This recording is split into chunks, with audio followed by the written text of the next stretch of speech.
Hello, how are you? Are you all fine? तुम्ही सगळे छान आहात ना? आपण फॉरेन एक्सचेंज मार्केटबद्दल शिकणार आहोत, शिकतोय आणि शिकत राहतोय असं आपण म्हणूया. फॉरेन एक्सचेंज मार्केटमध्ये काल आपण खूप महत्त्वाच्या काही कन्सेप्ट बघितल्या होत्या आणि मी तुम्हाला म्हटलं होतं MCQच्या दृष्टीने अत्यंत महत्त्वाच्या concept spot market, spot exchange rate, forward market, forward exchange rate, EER that is effective exchange rate, त्याच्यानंतर आस्क प्राइस, बीड प्राइस आणि अशा भरपूर छोट्या छोट्या गोष्टी आपण काल शिकलो. बरोबर.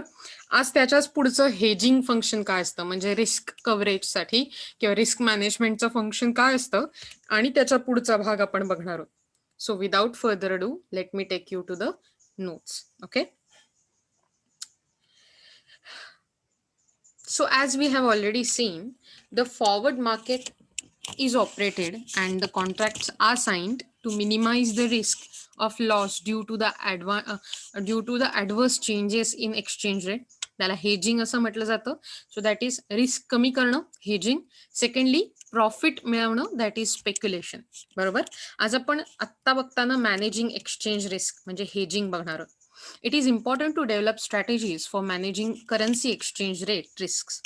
Volatility and uncertainty are part of flexible exchange rate system.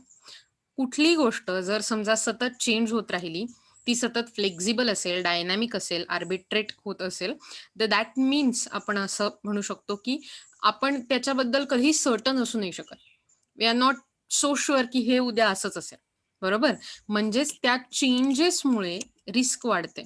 आणि जर समजा फ्लेक्झिबल एक्सचेंज रेट सिस्टीम असेल, तर एक्सचेंज रेट सतत बदलत राहणं, याच्यामुळे ऍक्च्युली आपण जो व्यवहार करतोय, काहीही झालं, कुठलाही व्यवहार, कुठलाही ट्रेड, कुठल्याही प्रकारची इकॉनॉमिक ऍक्टिव्हिटी, ही मॅक्झिमायझेशन ऑफ इन्कम या बेसिक हेतूने होत असते, आपलं इन्कम वाढवण्यासाठी. आणि जर लॉस कमी झाला तर आपलं इन्कम वाढतं, प्रॉफिट वाढला तरीही आपलं इन्कम वाढतं. बरोबर. मग लॉस कमीत कमी करणं, हा एक उद्देश डोळ्यासमोर असताना जर फ्लेक्झिबल एक्सचेंज रेट सिस्टीम असेल, तर मार्केटमधली फॉरेन एक्सचेंज मार्केटमध्ये जे डील करतात, जे पार्टिसिपंट आहेत, त्यांच्यासाठी मार्केटची वोलॅटिलिटी म्हणजे वल्नरेबिलिटी, चेंज होण्याची ॲबिलिटी किंवा अनसर्टन्टी वाढते. The exporters and importers face uncertainty with regards to the payment and receipts. The act of covering the risks in future for exchange dealings is known as hedging. So, असा विचार करा की hedging कडे जाऊया आपण. त्याच्या आधी आपण इन्शुरन्स का काढतो? व्हेइकल इन्शुरन्स काढतो, हेल्थ इन्शुरन्स म्हणजे मेडिक्लेम म्हणतात त्याला, तो काढला जातो. किंवा साधा असेल तर लाईफ इन्शुरन्स काढला जातो, LIC सारख्या कंपनीजमधनं किंवा इतर कोणत्याही. का काढतो आपण? भविष्यात जी रिस्क आहे ती रिड्यूस व्हावी आणि भविष्यात जर काही अघटित घडलं, तर त्याच्या अगेन्स्ट आपल्याला काही मदत मिळावी, so that we can survive. या उद्देशाने आपण इन्शुरन्स काढतो. हेजिंगही तसंच आहे. पण फॉरेन एक्सचेंज मार्केटमधला इन्शुरन्स असं आपण म्हणू शकतो. ज्या ऍक्टमुळे फ्युचरमध्ये फ्लेक्झिबल एक्सचेंज रेटमुळे क्रिएट होणाऱ्या रिस्क कव्हर केल्या जातात, रिस्क कमी केल्या जातात, तर तशा फॉरेन एक्सचेंजच्या डीलिंग्स मधल्या रिस्क कव्हरेजला हेजिंग असं म्हटलं जातं. उदाहरण काय दिलंय त्यांनी बघूया. India imports goods valued at ₹7,50,000 असा विचार करा, सॉरी 75,000. म्हणजे असा विचार करा की इंडियामधून 75,000ची गुड्स इम्पोर्ट केली जातात इंडियात आणि the payment is made in 1 months time. म्हणजे एका महिन्याच्या पिरियडमध्ये, क्रेडिट पिरियड ज्याला म्हणतो. आज जर समजा मी 1 फेब्रुवारीला गुड्स घेतली असतील तर 1 मार्चला पे करणार. It's like that, 1 month time. The spot rate is ₹56 per dollar. म्हणजे एका डॉलरला स्पॉट एक्सचेंज रेट काय? ₹56, जो सतत चेंज होत राहतो. This will require ₹56, that is rupees, I think त्यांनी खूप थोडीशी गडबड केली आहे लिहिताना. आपण असं म्हणू की ऍक्च्युली डॉलरमध्ये कन्वर्ट करण्यासाठी आपल्याला काय करायला लागेल, तर ₹75 डिवायडेड बाय 56 करायला लागेल. सो ते डिव्हिजन केल्यावरती, just let let me do that. मी कॅल्क्युलेटरवर प्रयत्न करते की तुम्हाला ते दाखवता येईल. मला वाटतं ते दाखवू शकतात, पण तरी. ओके. सो असा विचार करा की माझ्याकडे 75,000 एवढे रुपये मला इम्पोर्ट्सचे पेमेंट करायचं आहे आणि 56 हा माझा पर डॉलर असलेला रेट आहे. बरोबर? म्हणजे मला असं म्हणायला लागेल, की तुमच्यासाठी बघा 75,000 समोर दिसतंय स्क्रीनवर तुमच्या, right? So 75 let me check की मी तुमच्या बरोबर कॅल्क्युलेटरच yes, I can share it with you. So जर समजा मी असं म्हटलं की 75,000 मध्ये कचं डॉलरमध्ये कन्व्हर्जन मला दाखवायचं असेल, देन आय कॅन से की 75,000 डिवायडेड बाय 56 दॅट इज पर डॉलरची किंमत. तर मला अप्रॉक्सिमेटली 1339 दॅट इज 1339 एवढ्या डॉलर्स पे करायला लागतील. बरोबर आहे की नाही? सिम्पली सेइंग मला तसं करायला लागेल की 56 रुपीजच्या रेटने इम्पोर्टसाठी ज्या दिवशीचा तो स्पॉट रेट आहे, तर मला $1339.28 द्यायला लागते. Suppose the rupee is expected to depreciate further, म्हणजे रुपीजची व्हॅल्यू डिप्रेसिएट कमी होणार आहे असं जर समजलं तर आणि ती 57 ला जाणार आहे. आतापर्यंत 1339 असं होतं. आता रुपीजची व्हॅल्यू ही 56च्या ऐवजी 57 होणार आहे. ओके, म्हणजेच असं असताना आता मला किती डॉलर्स पे करायला लागतील इम्पोर्ट करायला? तर आता मला $1315 पे करायला लागतील इम्पोर्ट करायला. तुमच्या लक्षात येत आहे? म्हणजे सिम्पली सेइंग माझ्या म्हणजे मी जेव्हा असं नाही म्हणता येणार की sorry, let me just share my screen again with you. Okay, तुम्हाला सोप्या भाषेत समजावून सांगायचं झालं तर जे 75,000 रुपीज होते ते द्यायचे होते मला, कारण तेव्हा व्हॅल्यू 56 एवढी होती. बरोबर आहे की नाही? आता जेव्हा डॉलर महागणार आहे तेव्हा मला फक्त 75 देऊन पुरतील का? नाही. मला आता जास्त पैसे द्यायला लागतील, जास्त डॉलर द्यायला लागतील, कारण माझ्या रुपयाची व्हॅल्यू डिप्रेसिएट होते. बरोबर? If the importer enters into agreement to purchase at the rate of 56, so 56 into 25, I think they have made a lot of mistakes in these things. Okay, so let's not go into that की त्यांनी काय calculate केलंय. Okay, so जर समजा त्यांनी इम्पोर्टरने असं agreement केलंय की काही झालं तरी तो $56 पर 56 रुपीज पर डॉलर यानेच घेईल, then he may have to pay an additional amount. म्हणजे जर समजा तो मध्ये अशा प्रकारे एंटर झालाय की तो स्पॉट रेट प्रमाणे देईल, तर त्याला जास्त पैसे भरायला लागतील जेव्हा 56चा रेट 57 वर पोहोचेल तेव्हा. But if the future exchange rate is above this, say ₹57 per dollar, he will gain. म्हणजे जर समजा फ्युचर रेट हा 57 पर डॉलर असेल तर त्याला गेन मिळेल, त्याला फायदा मिळेल. But if the rupee appreciate and becomes $1.55, he will lose.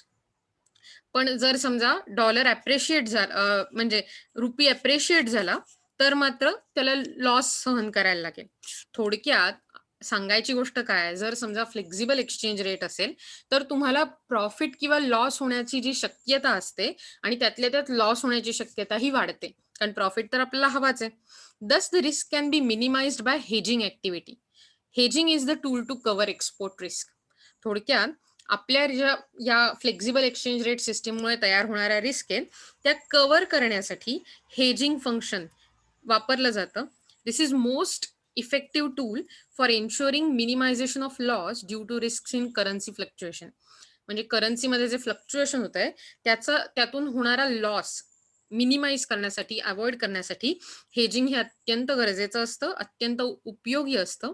Hedging refers to the avoidance of foreign exchange risk or the covering of the open position. म्हणजे हेजिंग म्हणजे नक्की काय असतं की फॉरेन एक्सचेंजच्या फ्लेक्झिबिलिटीमुळे, फॉरेन एक्सचेंज रेटच्या फ्लेक्झिबिलिटीमुळे निर्माण होणारी रिस्क अवॉइड करणं किंवा ओपन पोझिशन कव्हर करणं, म्हणजे जिथून लॉस होण्याची शक्यता आहे ते जे लूप होल क्रिएट झालेलं असतं लॉससाठी ते कव्हर करणं. In the world of foreign exchange uncertainty, the ability of traders and investors to hedge facilitates the international flow of trade and investment. ही हेजिंगची फॅसिलिटी असल्यामुळे, हेजिंगचं फंक्शन ट्रेडर्स आणि इन्व्हेस्टर्सनी केल्यामुळे ओव्हरऑल इंटरनॅशनल ट्रेड सुधारतो आणि इंटरनॅशनल फ्लो ऑफ ट्रेड आणि investment improve व्हायला मदत होते. In the absence of hedging, there would be smaller international capital flow, less trade, and specialization in the production, and smaller benefits from trade. हे जे हेजिंगचं function नसतं तर capital inflow कमी झाला असता, लोकांनी रिस्क मुळे घाबरून कमी ट्रेड केला असता, कमी स्पेशलायझेशन झालं असतं प्रोडक्शनमध्ये आणि खूपच बेनिफिट निर्माण झाले असते ट्रेडमुळे. A large firm or an MNC which may receive a large number of payments in the same foreign currency at the same time in the future needs to be hedged in net open position. आणि त्यामुळे ज्या मोठमोठ्या company असतात, ज्या सतत वेगवेगळ्या वेळेला किंवा अगदी समान वेळेला भरपूर सारी करन्सी रिसीव्ह करत असतात, पे करत असतात, तर त्यांच्यासाठी फ्युचरमध्ये तो फ्लो कंटिन्यू ठेवण्यासाठी, ती प्रॉफिट लेवल मॅनेज करण्यासाठी हेज करणं ओपन पोझिशनला हे अत्यंत गरजेचं असतं. Okay. Then there is a speculation in a foreign exchange market. मग अशी म्हटल्याप्रमाणे डेफिनेटली फॉरेन एक्सचेंज मार्केटमध्ये जे डीलर्स असतात, जे पार्टिसिपंट्स असतात, जे स्पेक्युलेटर्स असतात, ते प्रॉफिट मिळवण्यासाठी आपल्याला खूप जास्त काम करत असतात.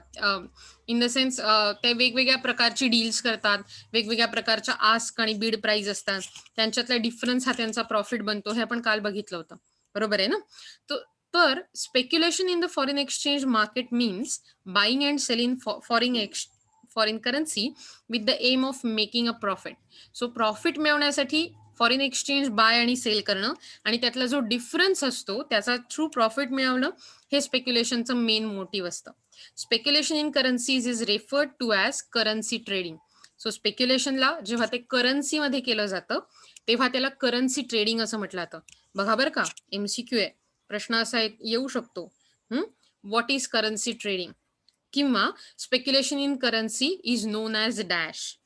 बरोबर. आणि हे तुम्हाला उत्तर माहिती असलं पाहिजे, currency trading. The currency market serves as important function in global business by providing companies a way to exchange funds in one currency for funds in another. So simply saying currency market मध्ये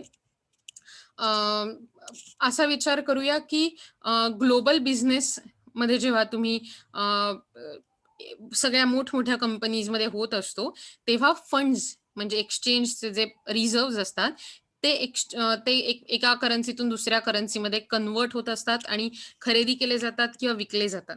the evolution of internet in the late 20 it's not rate it's a late 20th century propelled growth in the online trading in foreign exchange.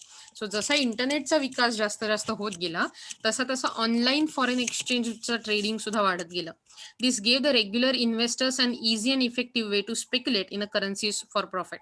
So profit मिळवण्यासाठी पटापट deal करणं सहज शक्य झालं त्यामुळे स्पेक्युलेटर्सना. Currency pairs provide the common format for traders. For example, a trader who believes that the US dollar will increase in a value against Japanese yen will buy more dollars whose value is expected to go up and sell in the future for a profit. म्हणजे जर समजा एखादा trader आहे, एखादा स्पेक्युलेटर आहे, ज्याला असं वाटतं की जॅपनीज येनच्या तुलनेत, येन ही जपानची करन्सी आहे, सो जॅपनीज येन करन्सीच्या तुलनेत US डॉलर्सची व्हॅल्यू इन्क्रीज होईल भविष्यात. सो तो आता प्रेझेंटमध्ये ते US डॉलर भरपूर खरेदी करून ठेवेल आणि उद्या जेव्हा ही US डॉलर्सची किंमत वाढेल जॅपनीज येनच्या तुलनेत, he will sell it at a profit. Often the speculators buy the currency when it is weak and sell when it is strong. जसं शेअर मार्केट सारखं शेअरची व्हॅल्यू कमी असताना लोक घेतात, जास्त असताना विकतात, तसंच करन्सी जेव्हा वीक असते मार्केटमध्ये, असा विचार करा जेव्हा करन्सीची व्हॅल्यू डिप्रेशिएट होते दुसऱ्या करन्सीच्या तुलनेत तेव्हा ती वीक असते, तेव्हा लोक ती विकत घेतात आणि सेल कधी करतात, जेव्हा ती स्ट्रॉंग बनते तेव्हा, म्हणजे तिची व्हॅल्यू अप्रिशिएट होते तेव्हा. Also if the spot rate of a currency is expected to increase in the future then the speculator buys forward and sell on the spot the currency bought by him. So असा विचार करा की जेव्हा spot rate वाढणं शक्य असतं तेव्हा लोक जे असतात स्पेक्युलेटर ते फॉरवर्ड रेटने करन्सी बाय करतात आणि सेल करायच्या वेळी मात्र ऑन द स्पॉट ती करन्सी सेल करून टाकतात. येत आहे लक्षात? आणि त्यामुळे On the contrary, if the speculator anticipates a fall in exchange rate, then he sells forward at the current rate. म्हणजे असा विचार करा, तो फॉरवर्ड सेल करतो, म्हणजे फ्युचरमध्ये सेल होईल असं करतो करंट रेटमध्ये, आणि तो स्पॉट रेटला बाय करतो.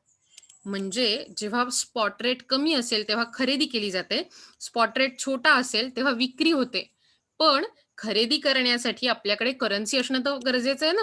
म्हणजे सॉरी, खरेदी करण्यासाठी विक्री करण्यासाठी करन्सीची आपल्याकडे करन्सी असणं गरजेचं आहे.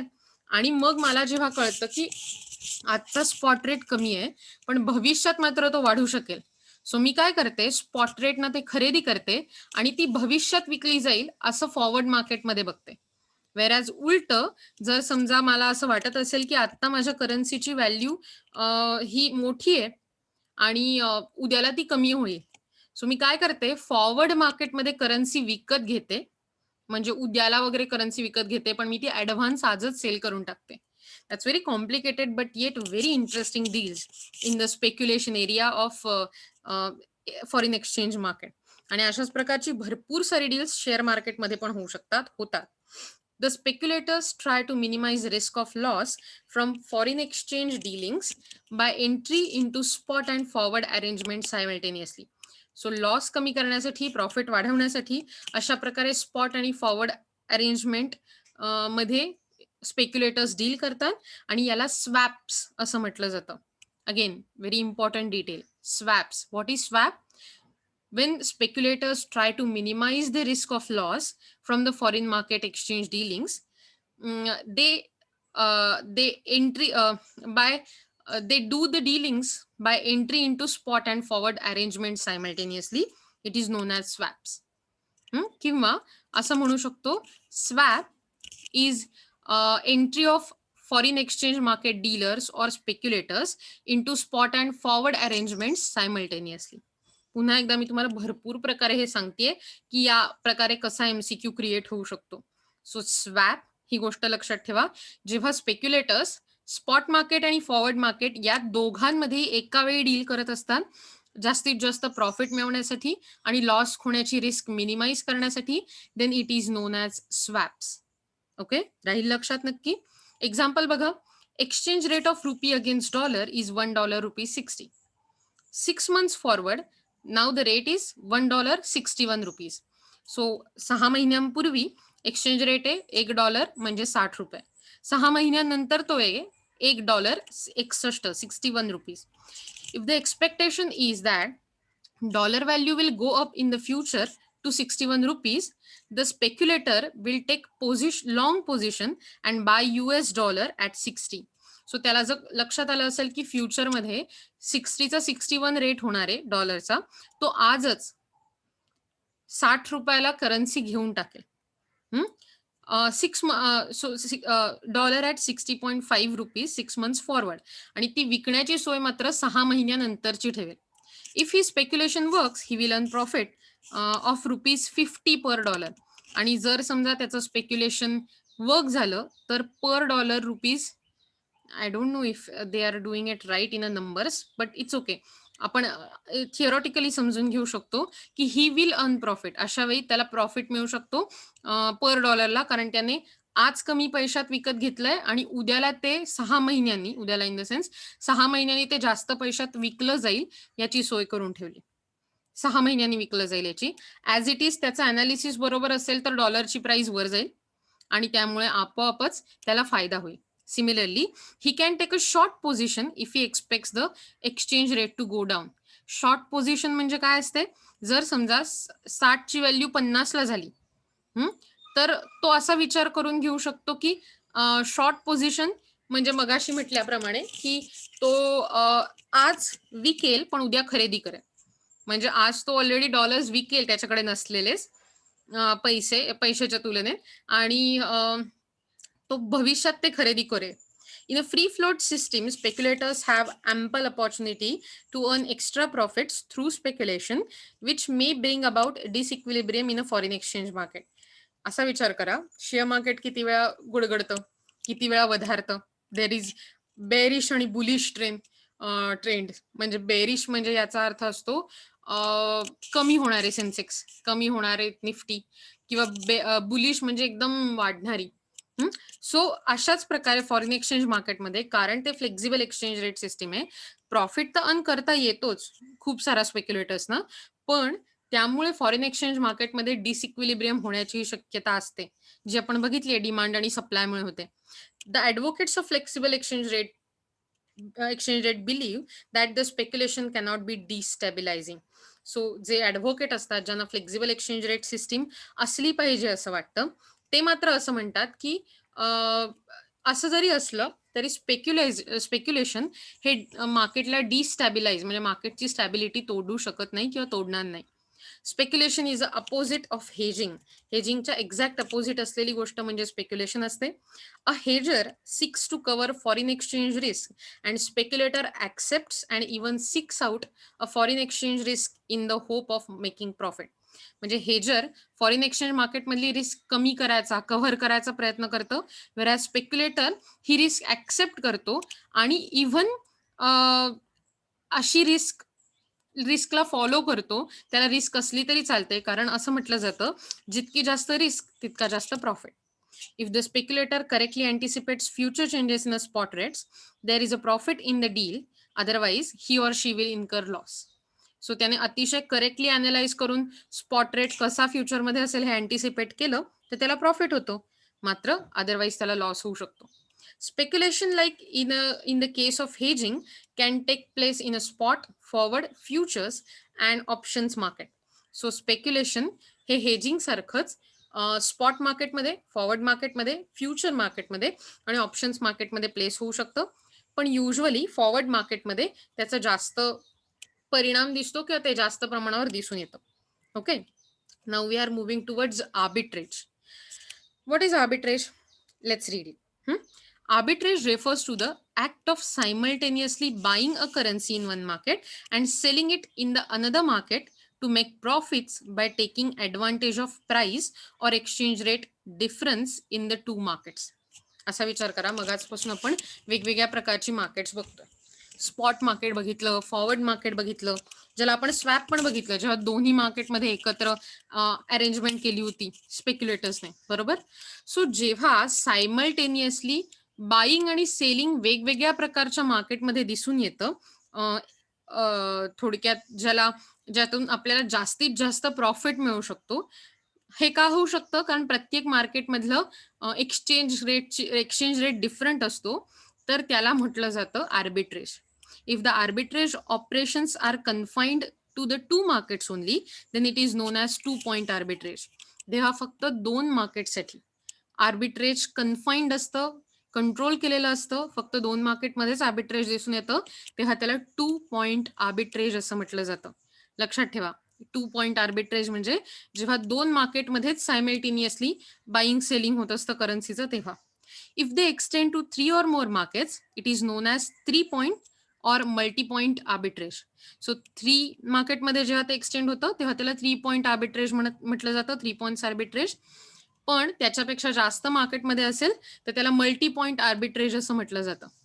अ currency arbitrage is a forex strategy in which a currency trader takes advantage of different spreads offered by brokers for a particular currency pair by making trades. So dealer कडून जी वेगवेगळ्या प्रकारची करन्सी रेट मिळतात, त्याचा वापर currency जे मार्केटमध्ये spread केलेले असतात ऑफर, त्या पर्टिक्युलर करन्सी पेअरसाठी, ज्याला बेसिक करन्सी आणि काउंटर करन्सी म्हटलं जातं, बरोबर. सो त्याचा वापर करून जेव्हा जास्तीत जास्त प्रॉफिट सीक केला जातो त्याला आर्बिट्रेज असं म्हटलं जातं. Okay, just a minute.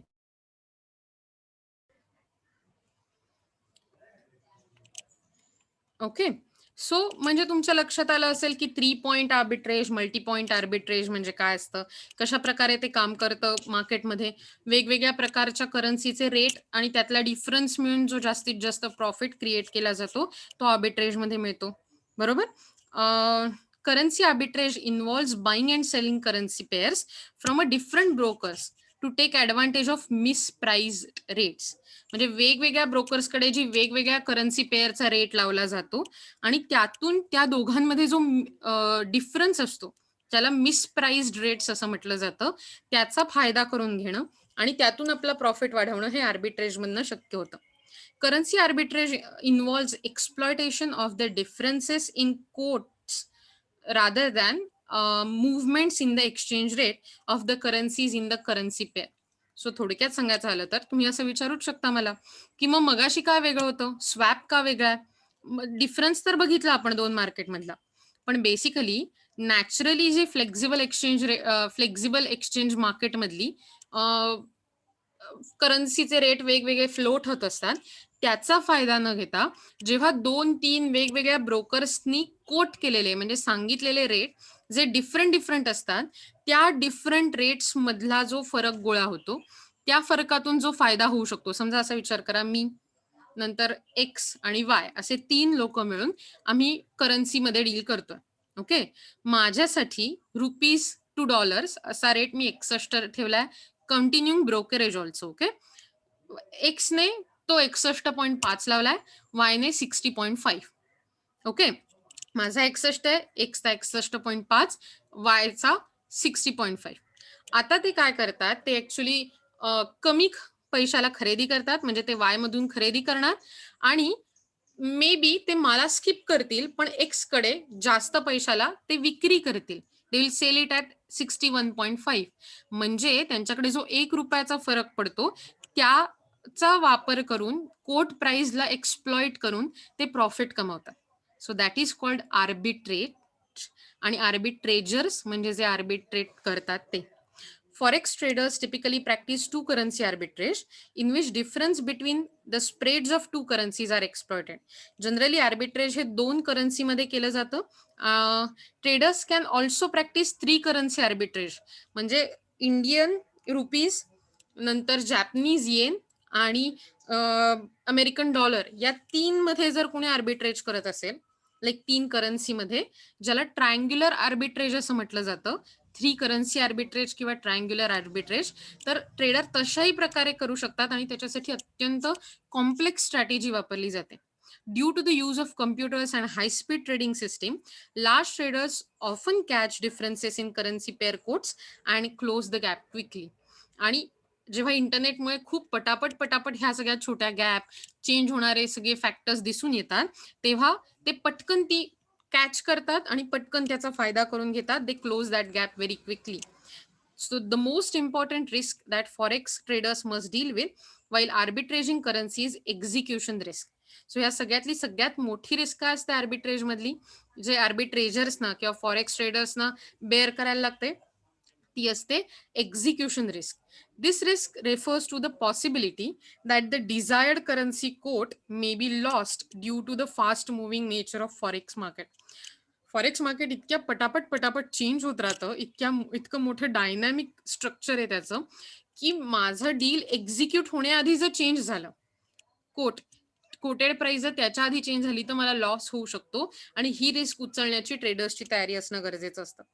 Exchange arbitrage refers to the simultaneous purchase and sale of currency in different foreign exchange markets in order to make profits from exchange rate differentials in two locations.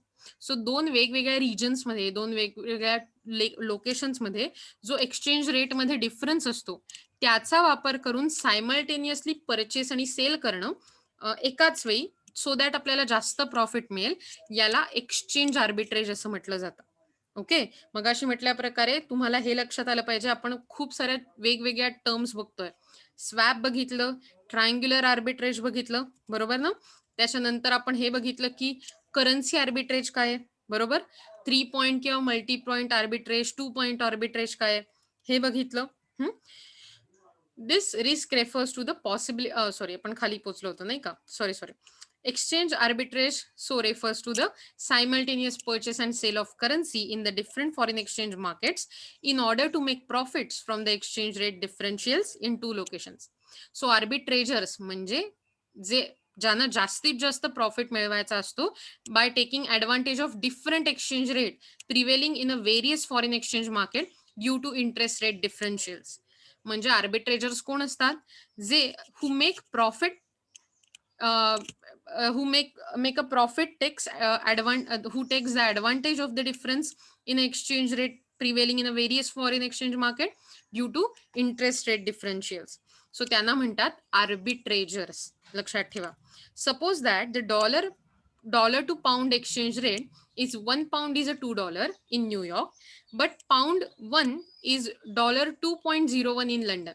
So New York मध्ये dollar to pound exchange rate कसा आहे, £1 म्हणजे $2, वेरॅज London मध्ये मात्र तो £1 is equal to $2.01 इतका आहे.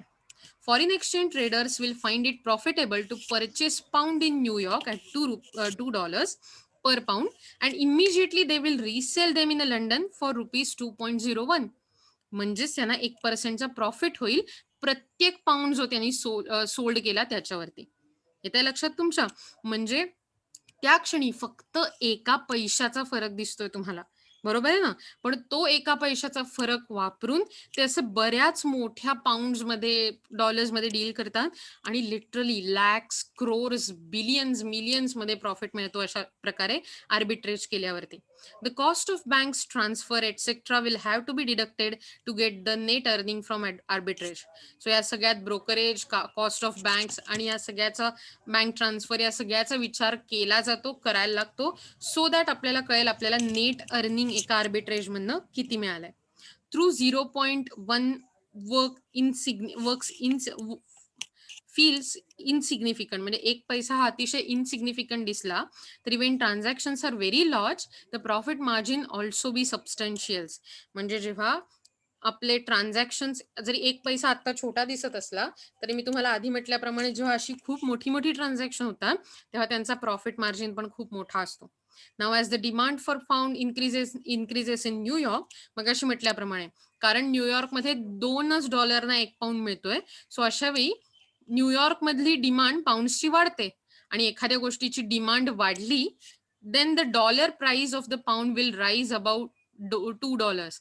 आणि मग जर समजा डिमांड वाढली तर त्यांना जास्त सप्लाय करायला लागणार आणि जास्त सप्लाय म्हणजे जास्त पैसे लागणार, म्हणजेच अशा वेळी ती $2ची प्राइस वाढेल. As the supply of pound increases in London, the dollar price of pound will fall below rupees 2.01. पण अशाच वेळी आपण सगळेजण समजा न्यूयॉर्क मधनं खरेदी करतोय, लंडन मध्ये विकतोय ऍज अ आर्बिट्रेजर्स, तर लंडन मधला डॉलर्सचा सप्लाय वाढेल. म्हणजेच आता तिथे सप्लाय जास्त झालाय पण डिमांड मात्र नाहीये. मग जर सप्लाय जास्त झाला तर प्राइस आपोआपच कमी व्हायला लागेल आणि मगाशी जी $2.01 किंमत आहे ती आपोआप खाली येऊन पुन्हा मे बी 2 वर येईल. मग अशा वेळी आर्बिट्रेजर्स काय करतील, आता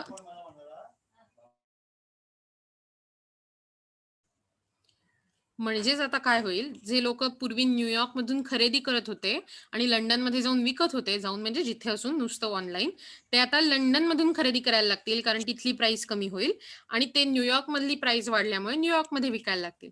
सो अशा प्रकारे दस the arbitrage process will continue until the exchange rate between the dollars and Pond's in New York is approximately same in London.